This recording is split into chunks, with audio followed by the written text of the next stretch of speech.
Shout out to Snowball, our incredible new sponsor, a private community where top entrepreneur investors share private deal flow, wins, tough lessons, strategies, get advice, and so much more. Check out www.snowballclub.com. Let's grow together with Snowball.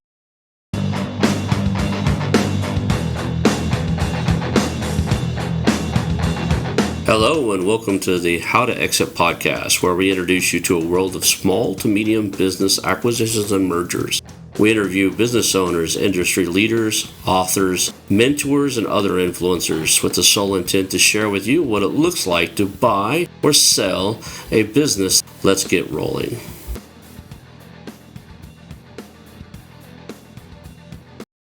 And now a moment for our sponsors. I want to highly recommend you get Acquisition Aficionado magazine. Every month, Acquisition Aficionado magazine brings you tactics for business buying and selling you won't find anywhere else. Learn firsthand from industry leaders who share their success stories, featuring in-depth interviews and stories from leading figures in the business acquisition industry. This multi-platform mobile magazine speaks to acquisition entrepreneurs wherever they are in the journey. And I want you to visit acquisitionaficionado.com today. Hello and welcome to the How to Exit podcast. Today I am here with Ross Turner, and I think I started it on my own business name, How to Exit Podcast. I think I said How to X. And we're here today with Ross Turner.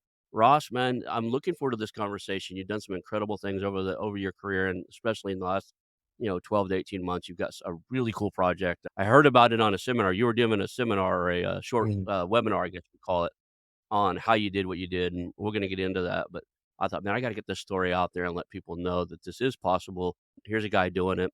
Let's start off with your origin story. Kind of the joke's always, hey, you were born and you ended up on a show about mergers and acquisitions. How in the hell did you end up on my show?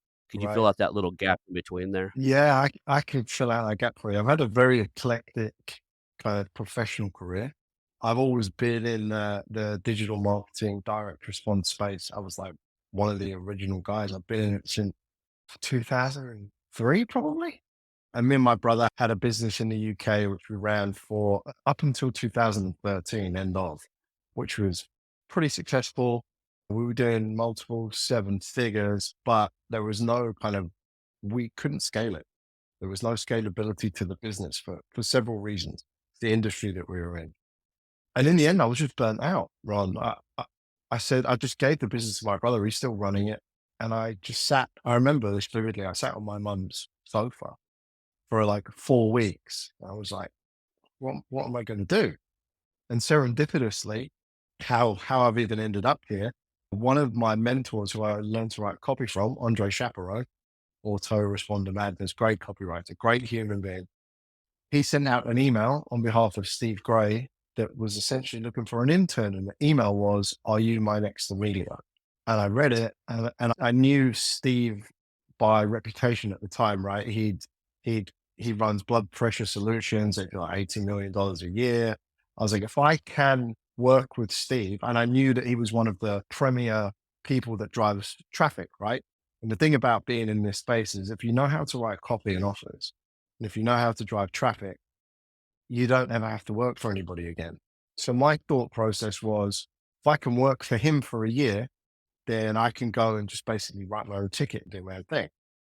So I sent him all of my 7 years worth of material. And he actually had a recruiter at the time who was recruiting. But then he phoned me and he said, listen, he said, you are way too experienced to be an intern. I was going to pay someone $25,000 a year up here in Dallas. He said, but I've got a business partner and a business in Austin. He needs some help running that business. And would you be up for it? So I'm Googling Austin. I'm like, obviously I've heard of Dallas. I'm like, where's Austin? So I look at it and I said, sure. So my thought process at the time was, right, I just turned 30. I just started seeing my girlfriend, who is now my wife, and she plays quite a big, large part in this story. I'd only been seeing her for a couple of weeks, and I said, hey, I'm going to go and move to America for a bit. Do you want to come for a vacation? And she was like, okay. So she's 10 years younger than me. So my wife was like 21 at the time. She came out with me and I was the fifth employee in that year. We did $2.2 million that year. By the time I had left, we got that up to 35 million. And I built teams of about 40 people in that business. And that's kind of how I ended up in Austin, right? Ended up in Austin. I was kind of plugged into all the digital marketing scene. I kind of know everybody there is to know because I soaked it up like a sponge. This is like where I wanted to be. I was meeting people who I'd followed and, all that kind of stuff. And it kind of just grew from there. Like I fell in love with Austin. Me and my wife both did. Like I don't think we'll ever leave, to be honest. We are so settled here. And it was just it was a wild journey. That first like 90 days, we were and to be completely frank and honest, we were, as we say in England, piss poor, right? So we actually used £5,000 of my wife's university tuition that she'd saved to like get us set up over here. And it was wild. We had no furniture. We slept on the floor of our first apartment for the first night. But it's all these kind of learning, humbling, growing experiences that kind of shape you to kind of the man that you end up becoming. So we just fell in love with Austin. Company was great. I'm still very, very good friends with the owner of that business. Like he's essentially like my brother. Him and the other guys really helped me out. We had a great support system here in Austin as well, which is very important. And without those people, we wouldn't have been able to kind of stay here, I don't think. I would just I, say I don't think you could have picked a better place. I mean, if you think of all the I've been all around the United States. I've lived in everywhere from Hawaii to Texas. I've been to Austin a few times. If you randomly landed in a place to the United States and you wanted to be in love with you want to love it and stay there, Austin's one of the you could have just there's probably 1,000 other cities you could have landed in and it would have been much worse. oh, for It's sure. I think Austin's probably one of my top 10, maybe even my top 5 favorite places in the United States. So as we were kind of in Austin and I'd left that company and I'd started a couple of my own things and I ended up consulting for a group out of Carlsbad. So they flew me down to San Diego, La Mhm. Jolla. Like we were working on some pretty huge projects, one being Kylie Jenner. So we were working on some of her stuff and they brought me in to kind of consult on that. And they wanted me to actually move to Carlsbad and like head up their team. And I said to my wife, I was like, this is quite a great opportunity. Well, she's my girlfriend at the time, but she said, this is a great opportunity. And she just said, look, we're moving to Austin. I'm not moving to California, even though it's absolutely beautiful. The weather's great. Like you say, politics, but it's not great for business because you get taxed, double taxed. So we picked the right state. Let's jump into where you're at now. What are you working on right now? Because that's how you ended up on the show is you're working on Sure. something I thought, "Well, that's really incredible what you're up to." Yeah, we kind of touched on this a little bit off air, and it's an interesting story, right? This is 100% true. Much like yourself, I've spent probably hundreds of thousands of dollars on education, and I said before that I bought Roland stuff, paid 10,000 for that, and I just couldn't make it work. I couldn't get it to click. And serendipitously, I was CEO of a supplement company, so I was doing that and unfortunately, in 2021, my father passed away. He died, Mhm. and I hadn't really had a relationship with my father, so I was surprised that he left me a small inheritance, 12,500 pounds. But at that time, because we were kind of in similar direct response groups, right? I ended up kind of building a friendship with Carl. We were just chatting, like he gave me his number and I phoned him on a Sunday and I was just asking his advice and he was great with his time, right? Like he gave me all of his time, advice, what I should be doing, stick to your lane, all this kind of stuff. And we kind of became friends. And then one of the things that I said to him was, I said, I'm going to give you access to Roland stuff. Have a look, see if there's anything in there that you think's interesting. I said, one thing that they're doing incredibly well is they're doing this challenge. You guys should do that. I'm telling you, it'll crush it.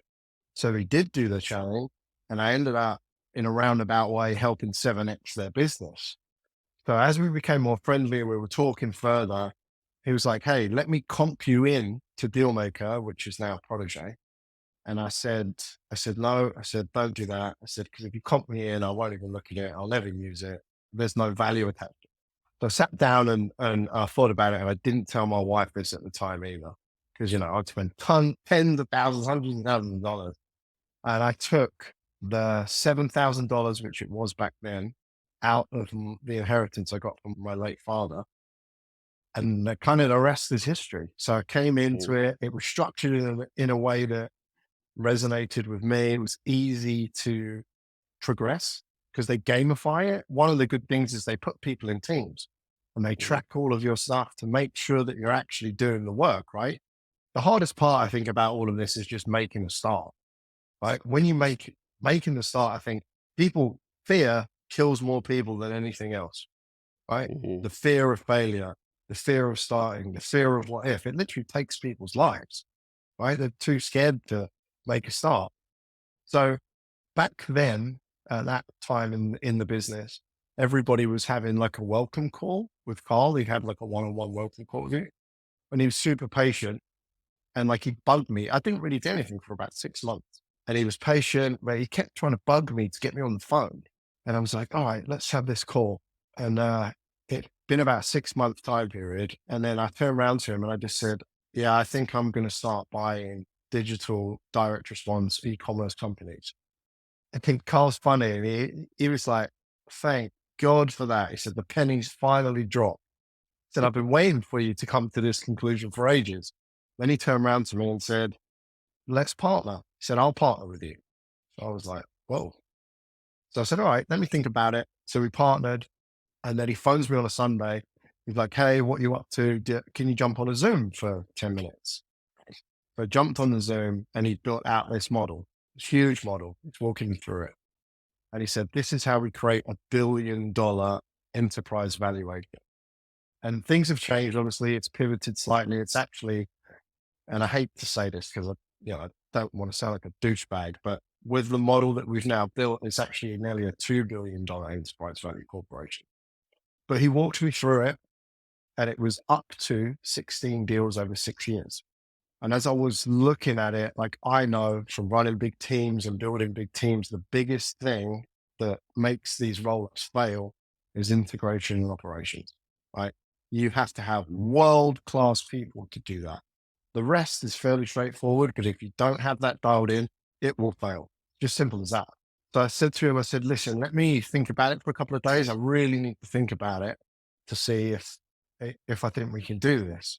So just because of the people that I have in my network and the industry I've been in, I kind of knew a lot of the key players. So I got some advice. I was speaking to a bunch of people. I spoke to some operators and integrators because we run our business on EOS, right? So Yep. we're very Yep. fastidious. But and a couple of days went by and I messaged him and I said, all right.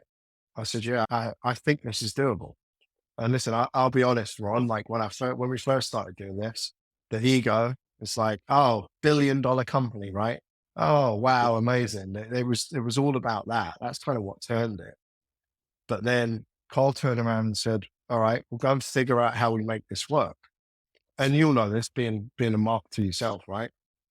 I Mhm. didn't want to have a massively broad audience because the communication, the story, how we cross sell would be far too difficult. So I needed one audience. And essentially, our project is we're just buying a massive customer base, right? Across 6 different pillars within the industry that we're in.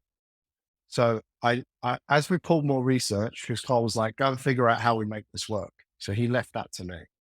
And I quickly realized after about 2 weeks that women are the super buyers. They spend 7 times more than men. They're stickier. They're a better customer. They're loyal. They share more. They Mhm. control the house purse strings. So I was like, right, that's going to make it easier.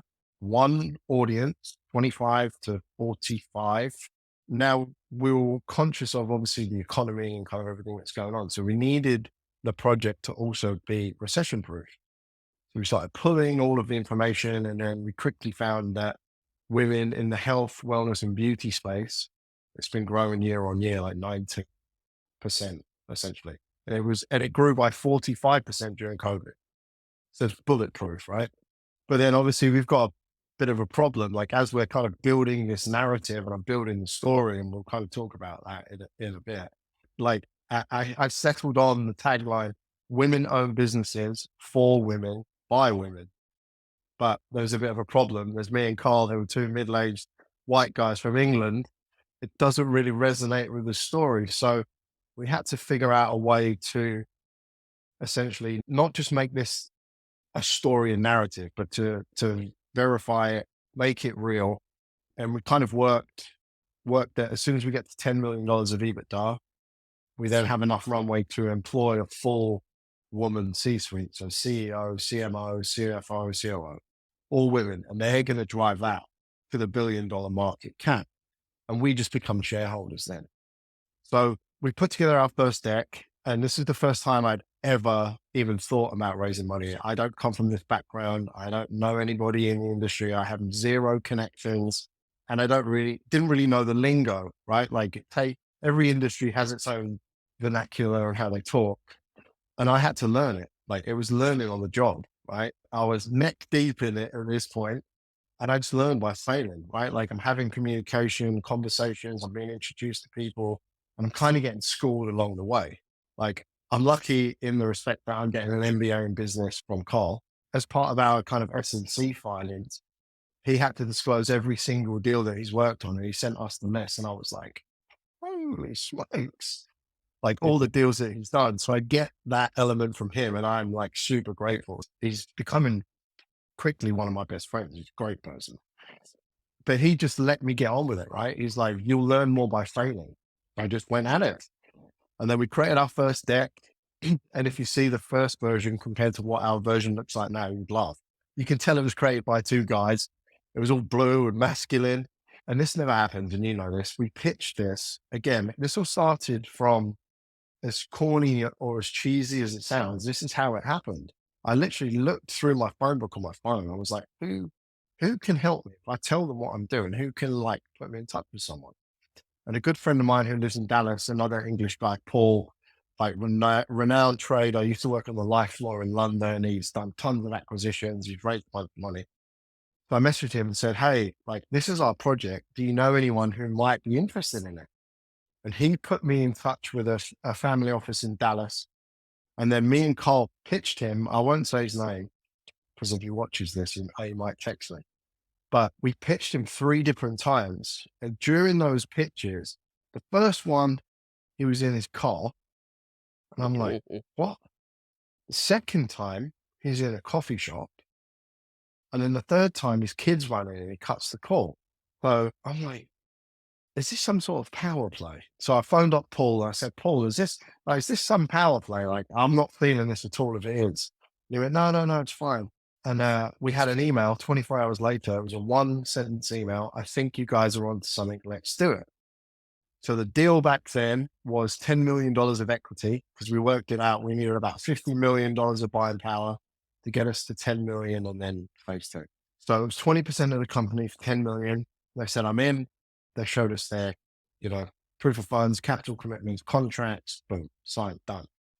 But then serendipitously, what he did was, and I'll call him Dallas family office man, he's very smart. He's a young guy. He's just turned 30, but he turned around a couple of other family offices. But what he did, which always stuck with me, was he spent $5 million of his own money to have access and get meetings with every top CEO, fund manager, Fortune 500 company on the planet. He'd pay them $100,000 for a 15-minute meeting just to introduce himself and say, hey, like, my name's Dallas family office man. I don't have anything for you right now, but I wanted to introduce myself. Is there any way that I can help you? And if I have something interesting in the future, can I pick up the phone? And he built a massive network. I'm talking like Saud and sovereign wealth funds. Like, he showed me proof of funds for $55 billion from Credit Suisse. Like, that's how Mhm. connected he was. And then he opened up his network of people. And then he kind of put us in touch with company out of New York. They're called Global Emerging Markets, GEM, and the managing director, Gregory Van Beek. Now, me and Gregory and the team have since become friends, but Gregory cut his teeth in the Russian capital markets. So he speaks fluent Russian. He's a very sharp, very dialed in guy. He's quite intimidating when you first meet him. And then we pitched him, and again, this never happens, right? We pitched him one time I didn't know this prior to this, but he turned down 50 deals and he hadn't done a deal in 3 years. So we pitch him, we're two-thirds of the way through this. And he says, guys, let me stop you. He says, I absolutely love this. I love what you're doing. But he said, you need to stop saying females and start saying women. He said, I have three daughters at home. And every time I say female, they tell me off. And he's like, I love this. He said, I think this is incredible. He said, how much do you want? So again, this is the only time I've ever been unprepared since then. So I blurted out. I was like, we want $150 million. So we laughed. And he went, let me go away, speak to the management team, and we'll see what we can do. So he came back about a week later, term sheet for $125 million. And then from term sheet to contract, that took about 6 months. And as the clock is ticking now, that contract's been signed for a year. So the good thing about global emerging markets is that we can access that money when we become a publicly listed company, but they have a vested interest in the growth of the company. So they're long only, right? And they can't Mhm. do anything with their shares for 5 years. That's in the contract. They have a vested interest in the growth of this business. So when that happened, our capital call from the family office was December 2022, and they missed it. Unbeknownst to us, they were selling their family office to another family office. We're getting their money from LPs, and they missed it.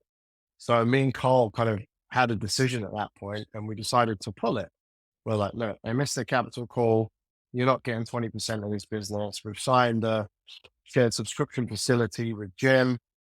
We've got 125 million. We can probably leverage that to go and raise more money. So then we ended up obviously with 100% of the equity back in the business. And then the deal that we had with that family office was, it was $10 million for 20%. We'd give them a 30% redemption premium. So when we hit certain milestones, they get 3 million back on top of their cap. And then we were at a dealmaker event randomly. And if Wes listens to this, hey, Wes, he's the guy who kind of like started this next evolution. Big real estate guy, really, really sharp investor.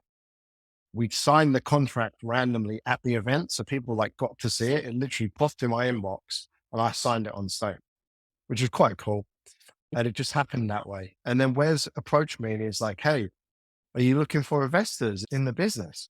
And I was like, to be honest, I haven't even really thought about it. Like, I don't really want the hassle of dealing with individual investors.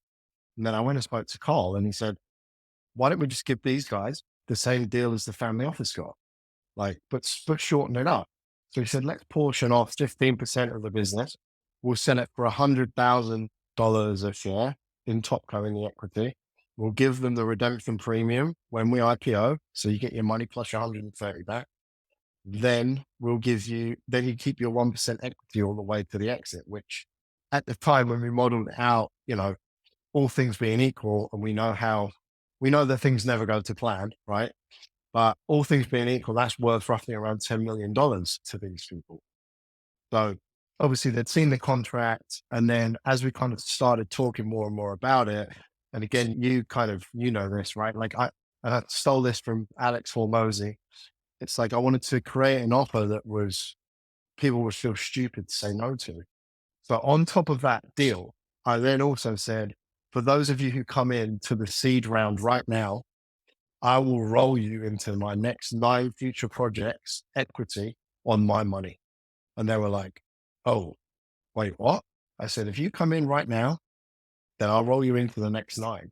And that's kind of like how it kind of snowballed fairly quickly. So we ended up raising about 1.5. Me and Carl obviously put our own money into it as well. So we had about $2 million kind of like in the bank. And then when the deal got pulled by the family office, Carl was like, all right, well, let's go out and try and raise this money. And here's the thing, it took me about 60-ish days to realize that it's much, much easier to raise $50 million than it is to raise 5 or 10, because the process is the same, right? The work is the same, the underwriting is the same. But so the guys writing these checks, there's not enough upside for them. So like when they're getting presented with all of these deals, they'd rather do the bigger deals with bigger upside and bigger fees than do a 5 to 10 million equity check. and I banged my head against the brick wall for at least 60 days, right? I was having like meeting after meeting, and Cole actually stayed in my house, and we had a week of meetings, me and him, and we just got punched in the mouth, punched. No, no. I was just like, oh my God, this is ridiculous. I was like, our thesis, our model, everything has been validated, but we couldn't seem to kind of raise the capital we needed to get the 55 to get us to 10 million of EBITDA. And then it's same thing, right? Like I just use my network of people, and Devon, if she watches this, he's the owner of Dark Horse Capital Partners. Well, I'm about Mhm. to be a partner in that business. She opened up her network, and literally I got to see behind the curtain of kind of how high level finance works. So one of the big things that we were very conscious of it was redundancy, right? After the family office kind of pulled out, and from our standpoint, right, it's like the first time we've ever gone and raised any money. We're building this relationship with the family office. They've shown me proof of funds. They've signed the contract. But then, because of my first rodeo, how much do I push them? Right? I was just kind of like, give them the leeway. I didn't want to piss them off, and they Right. say, no, we're not doing this deal. But for the second time around, we wanted redundancy. We didn't want one horse in the race. So when we came to the realization that it's easier to get a bigger check, and again, and it was on another podcast I was on last week, someone made a great comment and said it would be great to know the equity positions that they've given away, because as you know, startups, and even though this is a roll up, technically it's a Mhm. startup, right? Founders and owners give away like 80% of their equity, and then they end up working for nothing. Well, we'd already modeled that out. So we knew what we were willing to give and what we weren't. But then what we found out as we kind of courted all these different groups, it's also super easy to go and raise debt. So at the end of last year, 2023, so it kind of took us like a full year to get everything ducks in a row. And at that point, we kind of we know from experience, or from basically living it, that guys who are kind of putting capital into these deals, they look at the team. They're like, does this team have a track record of success? Does it have a track record of returning money back to investors? Do we think they can execute on this? So one of my key focuses, and what I had to go and do, was I had to go and build a world-class advisory board, right? And then of course, as I'm talking about women-owned businesses for women by women, I have to be very conscious of that. So we have a full female legal team. We've got a full female CPA team. We've added the original founder of Grubhub, Adam Burke, onto our board. He's had Mhm. 3 publicly listed exits. We've added Crystal Carson, who's our head of capital markets. This week, I don't know if I could technically say this yet, but I have a verbal yes from the ex-CMO of Sephora to come on and be an advisor. And I've got 2 more prominent people. One is the mayor of Miami's wife. He wants to be on our board, and I'll kind of talk about that in a minute. But we built that world-class team. So when we started pitching these specific debt funds, like we have at the end of last year, we had 4 term sheets, each for Mhm. $55 million. And we looked at it, and none of these term sheets were equity based. None. Oh, There's that's no, cool. we're not giving away any equity. But the first one's project finance based. It's a 10-year term at 8% interest with a balloon at the end. So obviously we had to go through all the KYC, we had to go through underwriting, due diligence. You know what that is like. So Mhm. we had the term sheet at the end of last year. And as it stands right now, we are at like all the red line for the contracts are done, and that's ready to ink. And then the other group who we decided to go with in the end, 2 we said no to, but the other group, these guys created corporate bonds, and they've been doing this since '95. And I've seen the SEC filings, right? So we had to go and do a bunch of due diligence to verify everything. And they've done $8.9 billion in bonds. So what they do is they back, in our case, it's $55 million. So they place $55 million into an escrow account. That Mhm. gets turned into a bond. The bond then gets sold into investors into Wall Street. And then that bond also gets insured. So if anything happens, all the investors get their money back. And it's backed by cash. And like, I didn't know about any of this until I started getting into this world. And I was like gobsmacked how this actually really works and how it works at a big boy level. You know, as you're kind of working through each of these phases of the project, you don't really ever sit down and kind of think about where you've come from, what you've done, or the ramifications of it. And I remember sitting there with my wife and we were talking, and I just said, I was like, look at the state of the world. I said, look at the state of the economy. We're on the verge of World War III. Inflation's through the roof. Well, our house prices are through the roof. I said, people are throwing $110 million of debt at me. I'm like, no wonder the whole world is going to shit. So that was a huge, like a huge light bulb moment. And then again, it just kind of brought me back to thinking about 2008. And my mum, my mum has ran her own successful financial mortgage business for 30 years now. And like everybody got killed during 2008. And kind of like our thought process and my thought process as I've kind of gone down this road is that if we look at the SME space, right, it's responsible for 80% of the world's GDP, and it's the most underserved space on the planet. So with just going through this process and having access to these people, building relationships, right? Like I've been building relationships with all these people. Like our thought process and long-term impact after this project is listen, now we're kind of in the inner circle. We will take as much money as we possibly can get from these people and we'll deploy it into the SME space. Do the deals that, like, I think we've got about $1 billion worth of deals that we could potentially fund.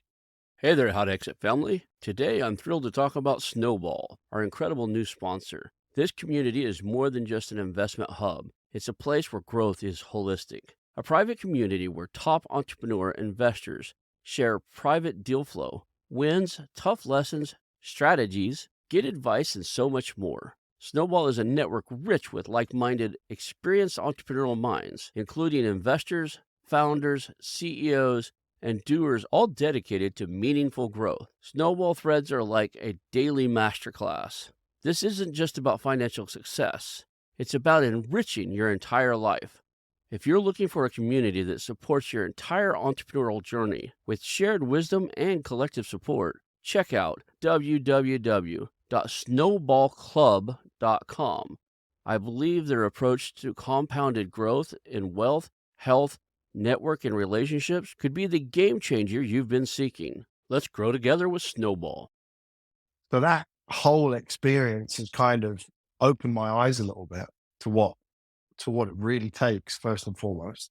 And secondly, how the game is played and then understanding those things. For example, it was about a year ago. So we were in New York, me, Carl, and some of the team we flew into New York and we were having like we had about 18 meetings with investment banks. And one of the things that one of the things that kind of it, like I said, is my superpower. I'm good with people. So we ended up going up to Aegis Capital. They're like a small middle market IPO shop. And we come up, we get out of the lift, and there's like six of them all in suits, all very stuffy. And one of them pulls out a business card and he gives it to me. I said, guys, I said, it's 2023. Just give me a phone number. No wonder you guys are burning through so much money, wasting it on paper. And that just cut the ice, right? They all started laughing. And then that changed the tone of the conversation that we had with them. Like they were really, what's the word, receptive to it. They loved the project. They thought I was funny because I was, joking around with them and trying to break the ice. And really, we learned so much in a short space of time with this project that I think I spoke about this yesterday with Carl because we had a phone call. And I said, I think the work we've done in 12, 14 months is about 5 years worth of actual like education just by being out in the field and doing it. I totally agree. I had a startup. I don't want to talk too much about it because it miserably failed, but I had to the point where we created the software. I'll just say it. We created an online dating system that was supposed to keep people honest inside of their profiles. It's called Honesty First. Started getting a little traction in the fact that we had people signing up, not a whole lot, but I Mm. was raising capital to do the marketing. I'd already built the software. I'd already raised the money through angel investors and myself, my own money to do the investors. But when I went out to the VC firms and, pitched them, every pitch I had to go back and go, "What the hell is it?" Like, they'd say things during those pitches, "What does the current cap table look like?" What the hell is a cap table?" I had to go back and look, Mm. you just nod and go, "I'll get the answer to that," and it was like you learn so fast because there's terminology and language, and they'll ask questions you don't even not only know the answer to the question, you don't know what they're asking until you go Google it, right? You don't wanna, "Oh, hold on a second," Google in Oh front of yeah. them. Oh yeah. I've had a couple of instances in meetings like that. Like I didn't have the answer. I you Mm, feel stupid, right? Like mm, I had many of those experiences, but the thing is, I didn't stop. Like I carried on and carried on. I kind of learned from those mistakes and things that I didn't know. And mm, luckily, and you touched on this earlier, I did a masterclass basically for people in Carl's space, just to mhm, tell them, like, show them my background, right? I'm not anything special by any sense of the imagination. Definitely you're not the smartest person in the room. I said, but I will take consistent action and I'll learn from that. And then I'll just continue to go. Like I'll just keep showing up every single day. And then ultimately all of those singles ends up being a big runway, which is kind of where we are now with this business. Like we're at the add cash and stir point for this business. And the three acquisitions we have on the table right now, one we're going to close, I'd say latest end of April, just waiting for the quality of earnings report to come through. Again, cash at close 5 million, 16.5 million total consideration. So and they're doing 6.2 million EBITDA. So it's just under a 3 times X that we're buying that business for. The other one, which I can't say too much about it, is huge, huge business. They're doing 40 million a year. We beat 11 other people to be the preferred buyer. So we're trying to close that as soon as possible too. And then the final one, again, because we had to like, I realized that my time would be super limited, right? And if I'm going out and I'm having to learn on the job and I'm having to raise all this money, I can't also be out there looking for deals. So we actually built a deal team. We used a bit of AI and a couple of my partners, they built a deal team. And they brought us a deal 3 weeks ago. I won't say the name, but they are obviously within our remit. They do $40 million a year, 4 million of EBIT, and they spend zero money on marketing, nothing. wow. So I was blown away by it. So those three businesses that we have right now gets us to about 11.5 in EBIT. And then that kind of gets us to the next phase. And again, it's like the next phase is things that I personally haven't gone through. So I'm going to have to lean on the advisory board and people in our immediate circle to really find these women C-suite executives because that's going to be key, right? The first getting to phase one is fine, and then I need to get out of the way. But then who Yeah. we put in these seats has to be like premium A players to drive it to the market cap. I was gonna ask you, when did you start that? Because executive search can take anywhere from 6 months to 18 months to find a great executive. So, that's just it's statistical, so you can beat that statistic, of course. But, I was wondering when you guys were starting the process of, like, vetting potential C-suite female or sorry, women, whatever they wanna Yeah, there we go. what Yeah, whatever the current I'm really horrible with all this new gender identity stuff. Whatever they wanna be called, I'm good yeah. with it. I'll call you whatever. Just tell me ahead of time so I don't get myself in trouble. That said, I just curious, how early in the game. So you guys are starting to look at that now because you can see on the Mhm. horizon you're gonna need those people. People ask me all the time, what are the top traits I need to be a great acquisition entrepreneur? And I always say number 1 is the ability to build rapport with other people. And then I think you brought up the second one, which is the, totally drawing a blank here, building rapport with people, and then just the ability to make that connection, and Building, yeah. there's gotta be a better word for it than tenacity, but the maybe there's not. The ability to Yes. take bumps and bruises and figure it out and keep going is it's almost I don't know another better word than the So tenacity. something that we coined here is patient persistence. Patient persistence, yeah. That's, That's what tenacity we've coined here. yeah. Tenacity may carry a little bit of, what do you call it? What's the word I'm looking for? Rowdiness or a lot of people associate tenacity with kind of bold or whatever, but I'm just talking about the persistence, all right? The Yep. ability to just persistently go after something and not give up and try a different angle and try a different angle. That's the key to this because it is absolutely a numbers game. It is, and you have to be able to pivot and have the ability to understand when things are not working, and you have to change tack, right? Like Mhm. we've had to pivot dozen or so times during this business as we as we complete one part of the process and we move into the next part, something shifts. It always does.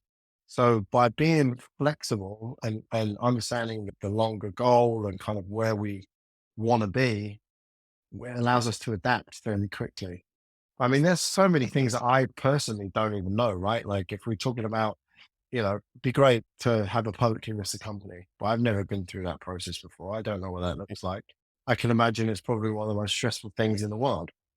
And ever since I embarked on this journey with Carl, this has probably aged me about 20 years. I'm only 25. I interviewed, Dominic Wells again yesterday, and he took on Folio Public, and we talked about that a little bit. There's some brutal stuff that happens that you just kinda have to have thick skin for the first couple years you're public too. Mm, Any small cap, medium cap public company can kinda gets bullied by the market. They'll short you just for the sake of shorting you, and then they'll say bad things about you to try to drive the mm. thing down because they shorted you. There's games to play. If you wanted to meet him, I'd introduce you guys just because 'cause he's Yeah, been that'd be through great. that realm. But yeah, I've never aspired to be the CEO or in control of a publicly traded company. And I'll tell you Mm, why, and I wanna know what your thought process is. I think that publicly traded companies is the one flaw that's in our capitalistic society here, and the reason I think there's a flaw inside of it is well, just pick a name brand everybody knows, Hershey. If you were we talked about mhm. this on the show I recorded the other day too. So this be if you're listening to back-to-back shows, you're gonna hear the same conversation real quick. But from a different perspective, I wanna hear your input on it. If you're Hershey and you're doing $2 billion a year, I don't know what their numbers are, I'm making a number up out of my head, so I don't know what they do. And you've been doing that for the last 10 years, should you be penalized for not growing? If you could produce 100,000,000 or even, like, $1 billion a year, year Mhm. after year after year after year, can you be penalized for or should you be penalized and lose your job as a CEO because you just maintain the status quo? In my world, it's no, you're running a No, hell of a machine. But in the current yeah. stock market and the current capitalistic way the stock market works, you'll lose your job because anybody that bought your stock today expects it to grow or they don't make any money. And here's the thing, like if we look at the big four, right? The big four Mm, drivers. We've got Tesla, we've got Apple, we've got Facebook, we've got mm, sorry, five, Amazon, right? mm. Like these guys are growing just through acquisition. They are buying tons and tons of other companies, right? They kind of hit that. There's a ceiling and a plateau and level that they hit, right? Because yes, you can release products every year, but you will hit some sort of ceiling. So how do you grow? Well, the quickest way to grow is just by acquiring. And if you look at their transactional history, they just acquire, acquire, acquire, acquire. But if and I agree, and I think one of the reasons why if you look at that mid cap and large cap acquisitions, they have such a high failure rate on the Mhm. integration is because they're almost required to acquire companies that may or may not be a perfect fit for the sake of growth. If you It's could take exactly right. away if investor sentiment would say, "Hey, I would just love to have great stock," like our grandparents really loved, at least you know, the previous 2 generations before us would love a stock that just produced great dividends every quarter and just paid a regular income. A lot of people built their retirement off that. If that was still the sentiment, people were looking for companies that just did a great quarterly dividends, then you could be a Yeah. company that just cranks out the same thing every year. Because of this Mm. absolute need to grow, I think companies, mid cap and large cap companies are making acquisitions they may have not needed to or probably even should have made because the culture fit wasn't there, or there were red flags, but they went ahead and did it because it added to their bottom line for the day and got them to the next quarter of growth, and they got to keep their job as CEO because they proved that they grew 20% quarter over quarter or whatever the number was because they bought that company. I think you're absolutely right there because the only thing that Wall Street cares about is the next quarterly numbers. So you have to validate, verify, and then show some sort of growth, right? Like if you're flat or you decline, because there's hell to pay. And again, there's a lot of responsibility and liability that comes with being the Mm. CEO of a publicly listed company, right? Like it's quite it's a huge task. Obviously, it's a feather in a professional cap, but it's not something that I ever want to be. No way. If I ever get involved in another huge project, like a 500 million to $1 billion project, my goal would not be to take it public, but would be to grow something that would become an ESOP, right? You still have a decent exit. It's still valued at current market valuations.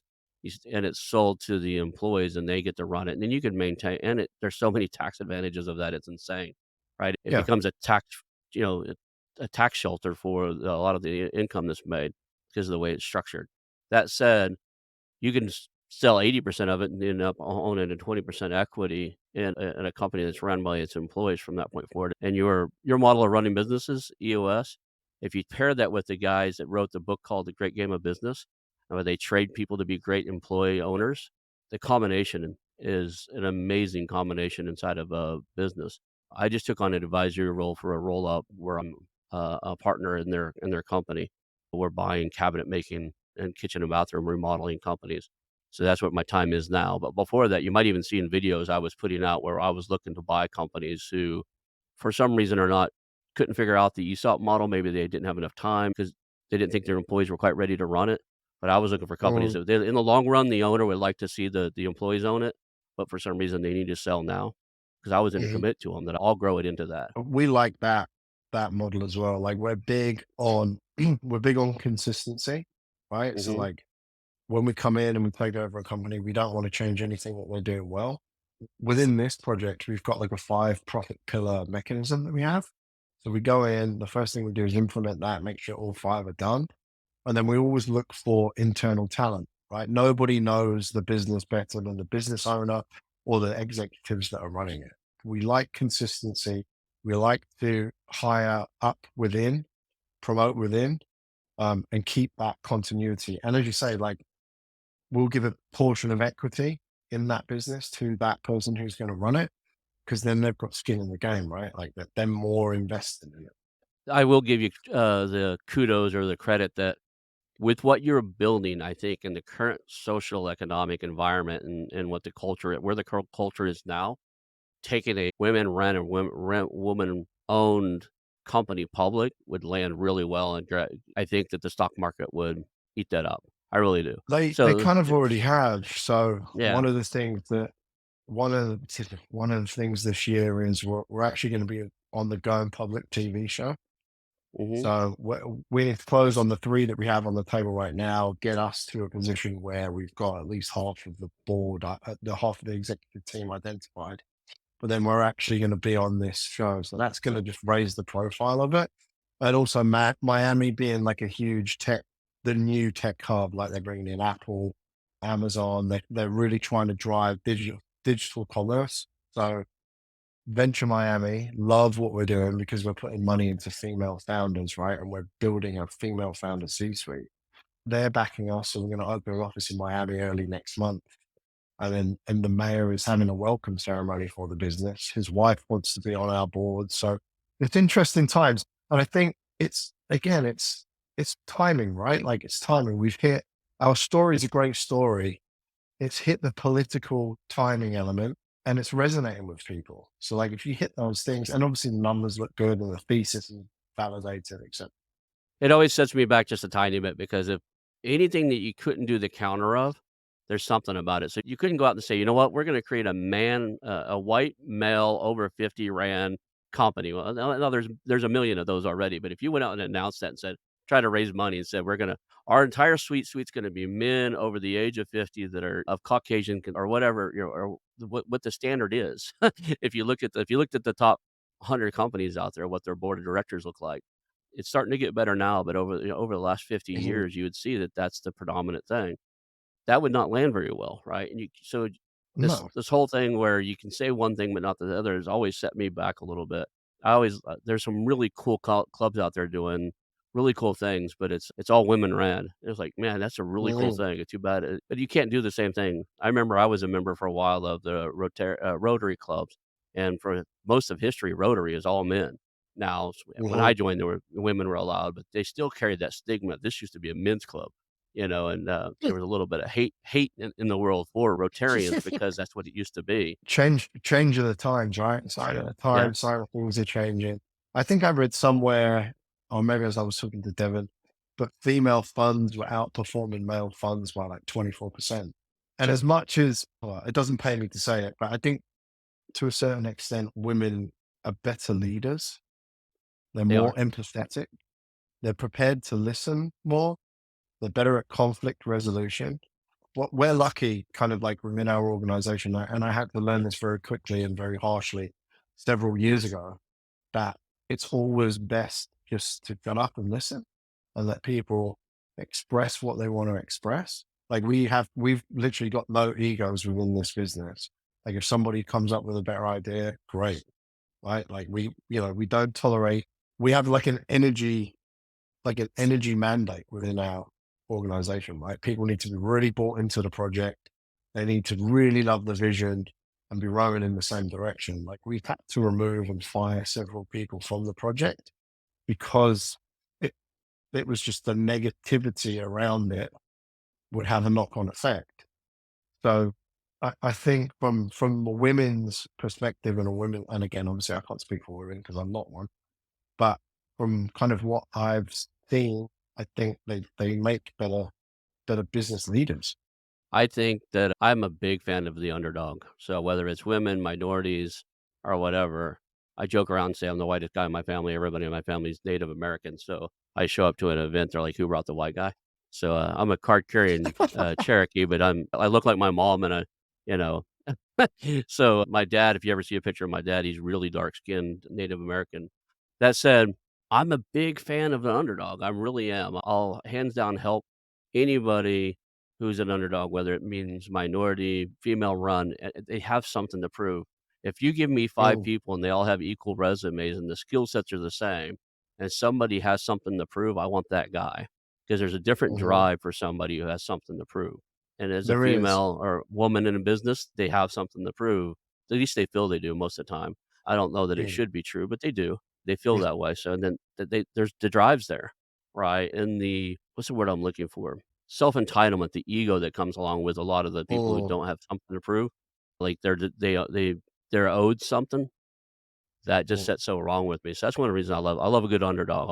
I'll help anybody out there who who is swimming upstream. My biggest turn off is definitely entitlement. Come at me with that kind of attitude. I'm like, oh no. Yeah. But yeah, I mean, we're in a really it's funny because it's kind of like we're in such a good position within the business right now. And it feels like the calm before the storm. Like I know the next 2 weeks are going to be incredibly hectic. And then finalizing like the rest of the capital element. And we're going through our Reg D process right now because we need to have 300 shareholders to as part of the SEC requirements, right? So we're just going to do a Reg D, Class B shares, all that kind of stuff. So we're going through that, and it kind of is a little bit calm before the storm. And I know the rest of this year is going to be pretty hectic, and it's stuff that I've never gone through before. So I'm going to be learning a whole bunch along the way, and I'm pretty sure I'm going to make a ton of mistakes. But like within any business, I guess you're only 3 or 4 bad decisions away from going bust, right? And sometimes within this business, at different times of kind of where we are, it's felt like we've been an inch away from glory and an inch away from disaster. That's kind of how Yeah. it feels all the time. There are parts of this industry, when I say this industry, or entrepreneurship through acquisition, mergers and acquisitions. There's parts of it that are art and there's parts that are science. So you've already got the one of the things I think are art is rapport building and people skills. As a true art, you seem to have that down. That's one of the areas I love to do. And the second one is that, the financials are science. I mean, you can be good at math and stuff. But the other one is, and it comes back to rapport and people skills, that integration is an art, Mm, and it's really understanding culture, understanding and listening to the people, figuring out what they want and what they change. You know that, and you've got something here. The reason a lot of these big companies fail is that integration model, but you've already got the mm. core basic skill of that people skill and that listening. If you can just carry that through, I think you've got something. I appreciate that. I think that integration and the people element gets lost on a lot of people, right? You've got to remember that business is about people, whether it's Mhm. customers, whether it's your employees, whether it's your investors, it's about people. So ultimately, you need to come across as you need to be likable, Your project needs to make sense. Your business needs to make sense. But then you also actually have to give a shit about people, like care about the people who work for you, care about what they want, right? Because I think a lot of people get caught up in like employees working for me. I think if you look at the shift, more and more people are kind of quitting their jobs, they're doing their own thing, which makes it even more important to create an incredible culture within the organization that you try and build and actually care about people because they're going to drive all of the shareholder value. They're going to drive the growth. It's not going to be me. I can't do it. One of the reasons I love that ESOP model is I think the reason a lot of people are leaving the corporate world for their own gig is they need to feel a sense of ownership. They need to feel a sense of control of their own future, their own destiny, especially in uncertain financial times. I think that being Mm. an ESOP gives them some of that in the realm that they can see, especially if you train them well. I love the book, The Great Game of Business, and those guys, they do training just like EOS does. They have people that come out and really affordable. I think it's groups of 4 or 6 people. It's under 6 figures. It's really You have to send me a link to that, please, Ron. I'd I like will. to check that out.